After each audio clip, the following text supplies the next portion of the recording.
All right. Hello, hello, everyone. There's Taylor. Hello. Hi, Taylor. Hi, everyone. So, for those of you joining live, if you can't watch the entire session, we're also going to save this and you're going to be able to come back to it as well. So, don't stress if you have to jump off. I'm Taylor, and this is also Taylor. And we have a few things in common, but I'll just do a little short introduction of myself first. Taylor will introduce herself, and I'm going to guide you guys through a short practice to ground us before we start really getting into all the juicy details of how you can use yoga to treat and take care and nourish yourself when you are feeling anxious, because pretty standard for most of us to feel anxious these days at some point, whether you're just a yoga practitioner or a yoga teacher, we all deal with it. So I am a yoga teacher. I am also a confidence coach. I used to travel around the world. I spent about half a decade traveling to 40 countries.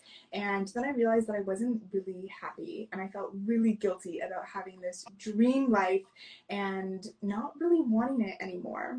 And yoga was something that I kind of stumbled upon, like I did it like here and there, and for some reason I decided I was going to do my yoga teacher training to deepen my own practice. I had no desire to be a teacher whatsoever, but yoga teacher training really sparked this fire in me and this whole self-love, self-acceptance, which is something that I talk about a lot in yoga in general.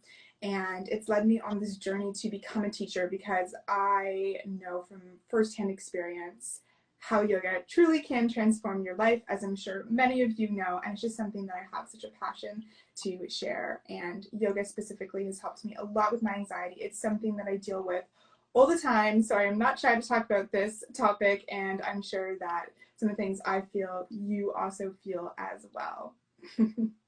Taylor, do you want to jump in, share a little bit about yourself? Yeah, thanks for sharing.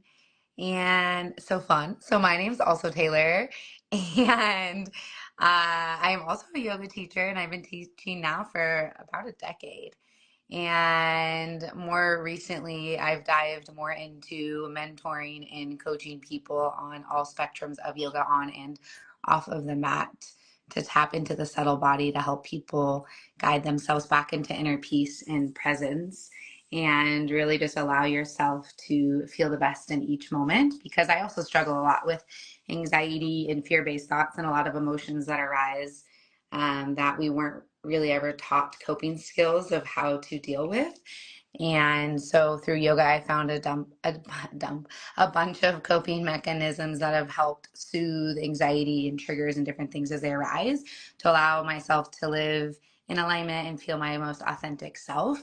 And when I don't, to have this kind of compassion to come back. And so all the things that have helped transform my life throughout yoga is what I help people with on and off the mat. Funny story also, I have also traveled to 40 countries. So I thought that was a fun little fact that we're both Taylors, both yoga teachers, and have both solo traveled so much. And now we're on this online space, which kind of makes sense. We like this idea of freedom, serving, helping people. And yeah, so that's kind of why we're here today. We reached out through Instagram and connected that way. And anxiety is something that we kind of talked about. And so we're going to dive into that. But yeah, Taylor's going to lead us through a little exercise so we can embody it, and then go through the questions.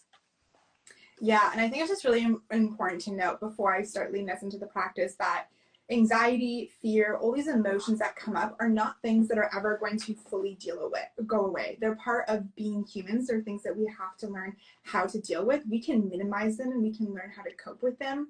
But if you're someone who ever gets angry at yourself for dealing with anxiety or wondering why it's like coming out more during certain situations or certain times of your life, it's okay. It is normal. The collective is going through all of this. All people have to deal with these things. So not being so hard on yourself is the first step. And second step is doing a little bit of pranayama. So wherever you are, get comfortable. You can be on the ground, sitting in a chair. Hands can come to either rest on your thighs or maybe one hand to the heart, one hand to the belly. Close down your eyes if it feels comfortable to do so, or maybe soften your gaze if that feels better. Start to draw your tailbone down towards the earth center, the same time as you reach the top of your head up towards the sky. So you sit a little bit taller. Take a breath or two just to notice where your breath is landing in your torso. Oftentimes, anxiety loves to breathe into the chest. Might feel tight here. No judgment, just notice.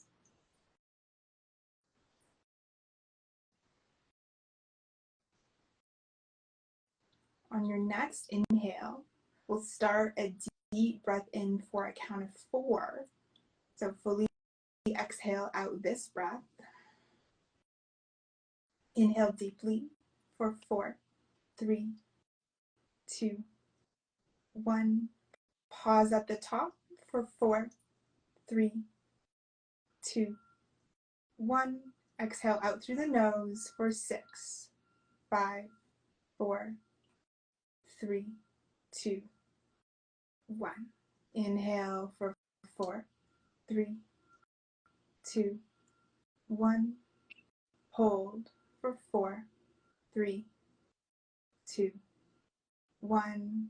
Exhale for 6, 5, 4, 3, 2, 1. Once more, inhale, 4.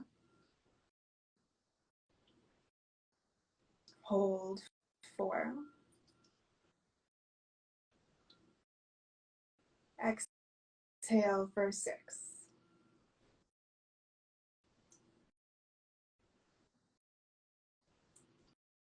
Release any control of your breath. Maybe you notice you breathe a little bit more fully. Maybe your breath has dropped down into your belly. An option to rub your hands on your body as you bring yourself back to this place, this moment, and flutter your eyes open if they were closed. So that was a variation of a box breath without the hold at the bottom. And I would like to draw your attention to how long the exhale was, because this long exhale is what really helps to calm your nervous system down, which is what we need to do when we are feeling anxious. And this breath I do all the time when I am driving, when I have road rage, if I'm going to a yoga class that I'm about to teach and I'm feeling anxious, because yes, I still feel anxious teaching. This is the breath that I use all the time to help cool the body down, drop the breath down. How did that feel for you, Taylor?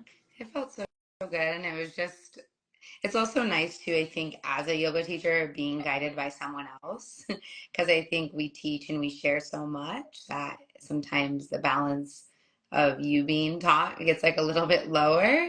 So it felt really nice to be guided. And it also, I already in that short amount of time, which is what I teach a lot with my clients, is you don't really need that much time to regulate your nervous system. And you don't really need this massive practice to really see a difference. And so it was just that reminder. I noticed I have ADHD, and so I can get really elevated when I'm speaking. It's a beautiful part of my personality, but that really just helped ground me back in to be able to show up in this space with a little bit kind of like more groundedness. And so it felt really good in my body. I'm glad. Yeah, honestly, like 5 to 10 breaths is usually all you need, and you can do this without people even noticing that you're doing Exactly. it. So that's the beauty of it.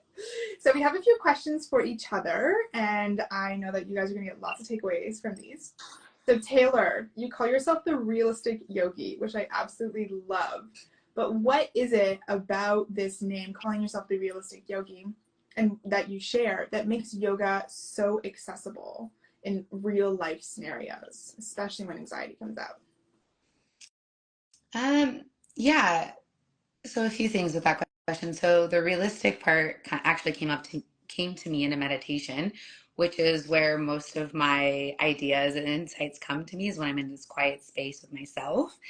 Uh, but the realistic part to me came up because I think, especially with social media nowadays, and you'll relate to this, a lot of the yoga teachers and things that you see online, it feels really unattainable for the average body or the person who has kids or is working two jobs. And so to have an hour and a half yoga practice, or to have a certain body type, or to be super flexible, or, to have an hour in the morning to meditate, to fit all of this in when you have a really busy life and you're doing a bunch of other things, I wanted to make it a realistic approach and kind of what we were just talking about. So a lot of the practices that I teach, whether it's breathing practices like box breathing, or walking meditations, or even 5-minute guided meditations, just practices that you can invite into your day that feels less of like a chore, and it feels something that is attainable for your day. And so creating a realistic routine and habit that fits into your life, not into the mold of what you think a yogi or yoga teacher should or shouldn't look like. And so finding practices that you get excited for when you wake up in the morning, and especially with anxiety, breathing pranayama is one of the most valuable tools. And it's so realistic because, one, it's free. It's a resource while we're living that we always have it and you can tap into. And what you already said is you can do these breathing practices without other people even noticing. You can do them in the car. You can take 3 really big breaths, even just inhaling deep through your nose,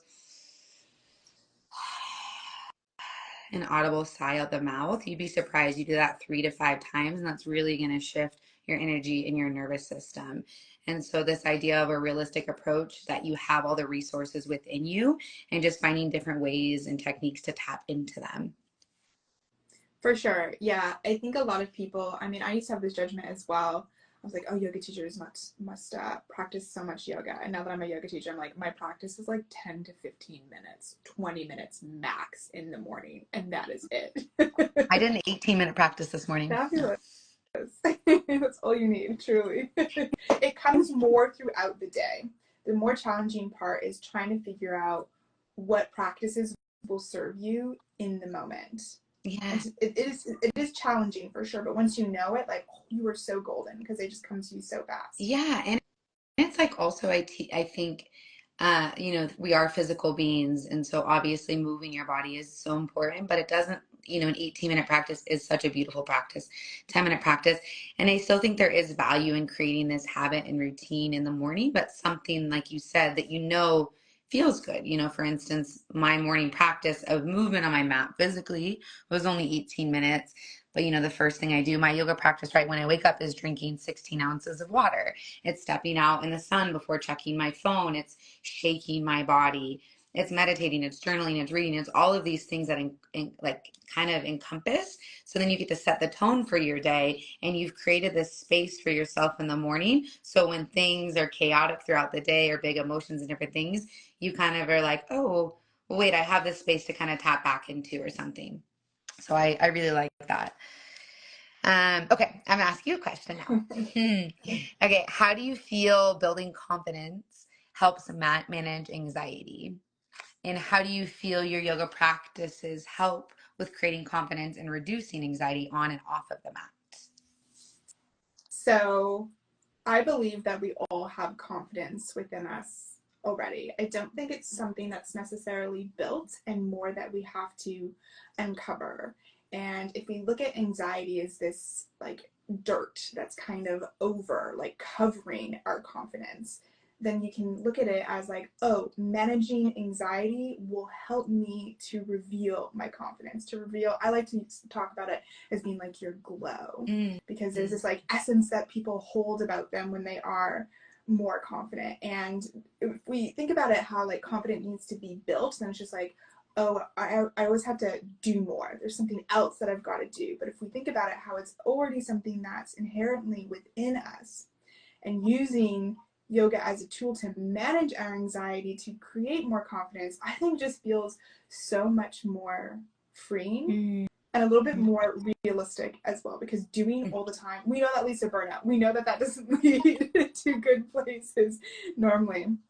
And also remembering that repetition is absolutely key in order to not like, I can't think of a better word right now, but to hold on or to practice cultivating your confidence. Because the more that you practice things, the more that you show up to your mat, the more that you practice maybe the box breath, while you're in the car or whenever you notice an emotion coming up, because just practicing noticing is an act of self-awareness as well. These are the things that will help you to become more confident and to realize what is triggering your anxiety as well. So it's really a win-win. Yeah. And I liked kind of what you were just talking about, and I talk about this a lot too, is the, the repetition is it creates an Mhm. experience, right? And so it's this idea too of kind of rewiring your brain and learning new habits and new choices. And so say when you get really anxious before, maybe you're really reactive or you just let it take over and then your confidence is lower, so you're not your authentic self and you're making choices from this lower vibration. And so, or this like kind of like different style of energy than your higher vibration. And when you create experiences of when you feel anxiety and then you use your box breathing and then it soothes your nervous system, and then now you're able to step out of your car with more confidence, and then you feel that feeling state versus the other feeling state, the more repetition, the more experience you get on the other side. So you're more likely to choose these things that are going to give you this experience that invites in more confidence and authenticity and presence and all of these things. And so it's not that these emotions don't come up anymore. It's just the way you interact with them shifts. And it depends on the heaviness of the anxiety. Sometimes really intense anxiety comes up for me, and it's so hard, even though I've been doing this for like a decade. I'm like, Mhm. I know this thing would make me feel better. Like my wise adult self is telling me this, but this and so it is just this repetition and building this confidence and trust within yourself that you can self-soothe. Yeah, no, that's a huge thing, is being able to trust yourself and recognizing your anxiety. Because I know for me, a lot of the times the thought would come up and just be like, oh, I'm anxious. Why am I anxious? And I would start to question it all the time. And the like questioning why didn't necessarily help me. It was more like, what's going on? Yeah. So starting to notice the situations that were happening, maybe those were the why, but starting to recognize that it could be a reason that was causing anxiety, but also recognizing where anxiety lands in your body. Like, how do you know that you're anxious? For me, it's always a tightness in the chest, and I start breathing more shallow. I start to get really, really warm. So that's why I'm using breaths to cool the body down. I started noticing that on days that I had like a set schedule and I drank coffee, I would always feel more anxious. So I was like, I'm just gonna try this little test. Why don't I stop drinking coffee on days that I have things scheduled and see if I'm a little bit more relaxed? And I was like, everything is like a little test, and you're constantly questioning, could it be this? Could this help? And then through the repetition, you're able to see, okay, maybe this was a cause, or maybe this added to the anxiety as well. And this is just a huge act of self-awareness. And just noticing. Yeah, I love that. Mm-hmm. Okay, I've got another question for you. As a yoga teacher and trainer, have you dealt with anxiety specifically when teaching, and how did you deal with that? Yes.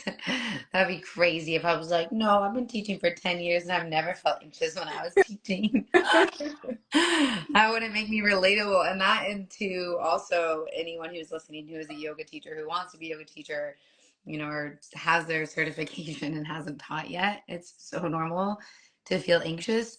And when you feel anxious or you feel whatever, it might embarrassed or like overwhelmed, it just makes you more relatable. And so a piece of advice for me on that would be just be real. Like sometimes, like if I'm feeling really anxious or something's going on in my life, I always start with a grounding practice before I teach. And sometimes I'll kind of lead, make it a joke, but like I'm feeling kind of all over the place right now. I'm going to do this breathing practice for you, but also for me so I can ground myself in and create a better presence for you guys as well. And so it's also that kind of balance of, wanting to share and be authentic, but you don't need to overshare, right? You don't need to um kind of be so vulnerable that it leaves them feeling, bad for you. And so kind of fun playing with that balance. But I feel as if I feel that over the years, my anxiety teaching has gone down. And that kind of goes with the idea of repetition, right? The more you've taught, the more you've done things, the more confident you feel doing it. And so it's not that I don't mess up in class. I forget sides all the time. I say like mix up my words. I say words that aren't even real words. I all often. But my confidence within me as a teacher and knowing that I'm human is so strong that the anxiety is so much lower. Um, but if I am feeling really anxious, say it's for like a retreat or a bigger event, something that's like a newer space for me, that's not outside of my, it's a little bit outside of my comfort zone. I use my breath. I take a few deep breaths before I enter. I create some type of affirmation or mantra, letting myself know that I'm safe and secure. So, yeah, to answer the question, I definitely still deal with some anxiety, but over the years it has lessened. And I just know that I am me and I'm going to show up as my most authentic self in that day. And that's the best that I can do. Yeah, no, I completely agree. Being human, we're all human.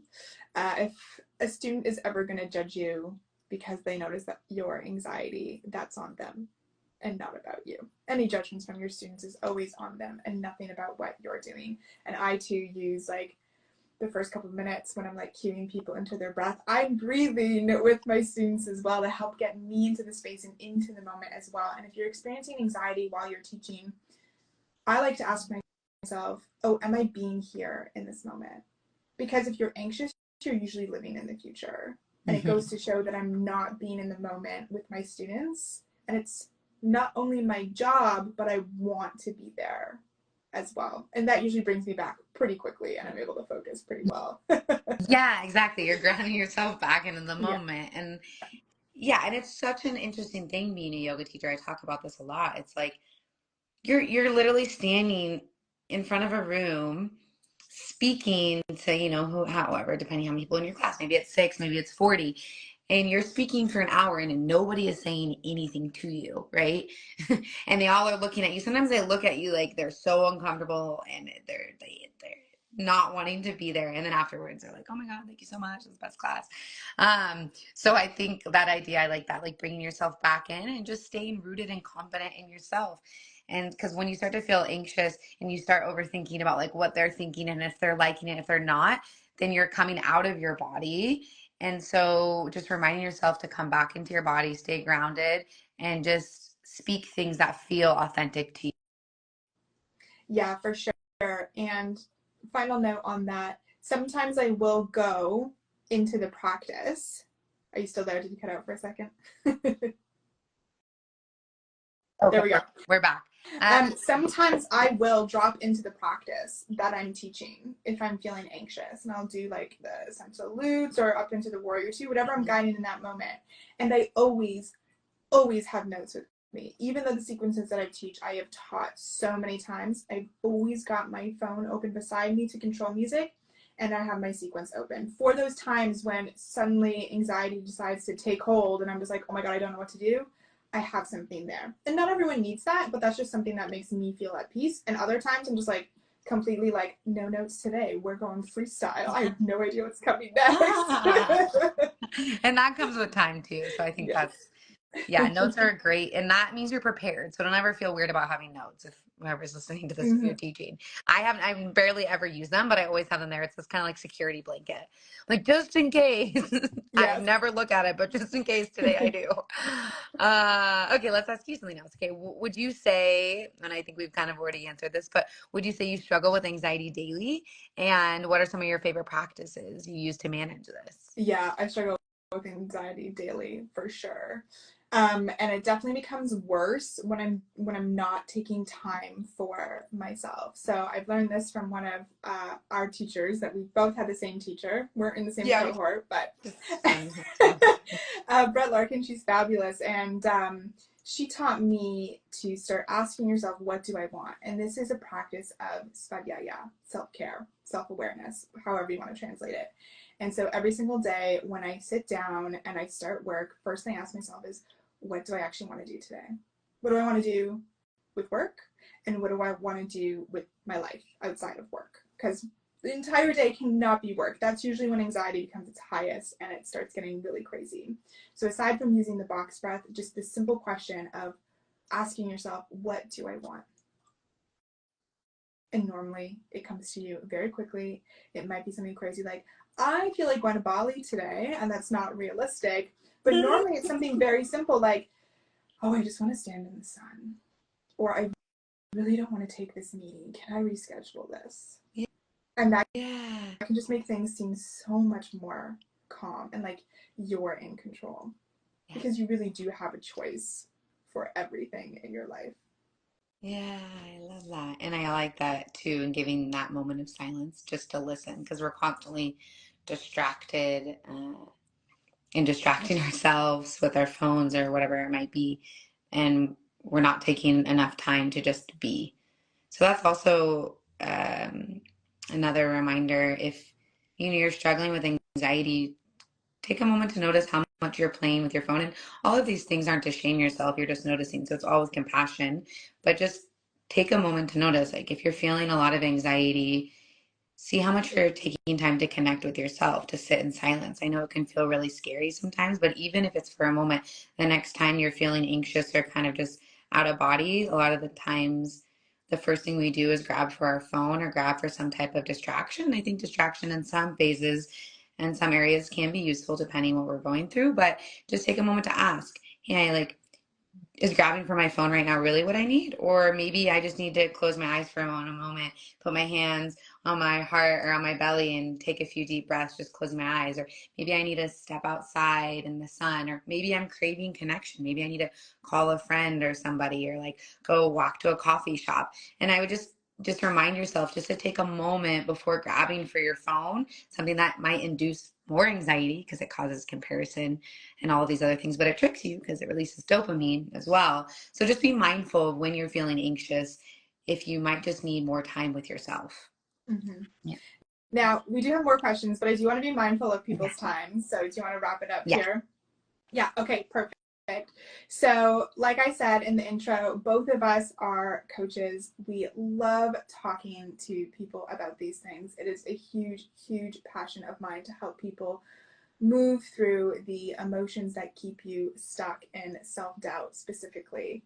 So if you ever want to reach out, I know I'm definitely speaking for myself and I think Taylor Yeah. as well, you can Yeah, for sure. DM us at any time. If you have any questions about this live, totally happy to help you out. I do also offer my private yoga and coaching where you can learn an abundance of these techniques that are really tailored to you and be able to talk and move through it all, because I think coaching and yoga like just go together so well, and I think that's something that's missing a little bit in the yoga world right now. So I call it's like therapy for yogis. Yeah, exactly. We need the And movement and the breath first to really help us get into our bodies and to really be able to share and to open up and to help us understand. yes, Taylor, she said everything perfectly. So if you guys ever need support with anything, both of our inboxes are wide open. There's never a wrong question. And just know that all of your feelings are valid and you are so lovable and you're never too much. And yeah, thanks for hopping on if you made it this far. And I'm sure we'll do another live in the future because we have so many awesome things in common. And I Yes. hope you guys have a really beautiful day. And if you're somewhere where it's sunny, put that sun on your cute little face. Thanks so much, Taylor, for joining me. Thank you to all those who came on live, or if you're watching it after. I am so grateful for all of you, and I love having you in my sphere, in my community. So this has been wonderful. Thank you. Bye, Taylor. Bye.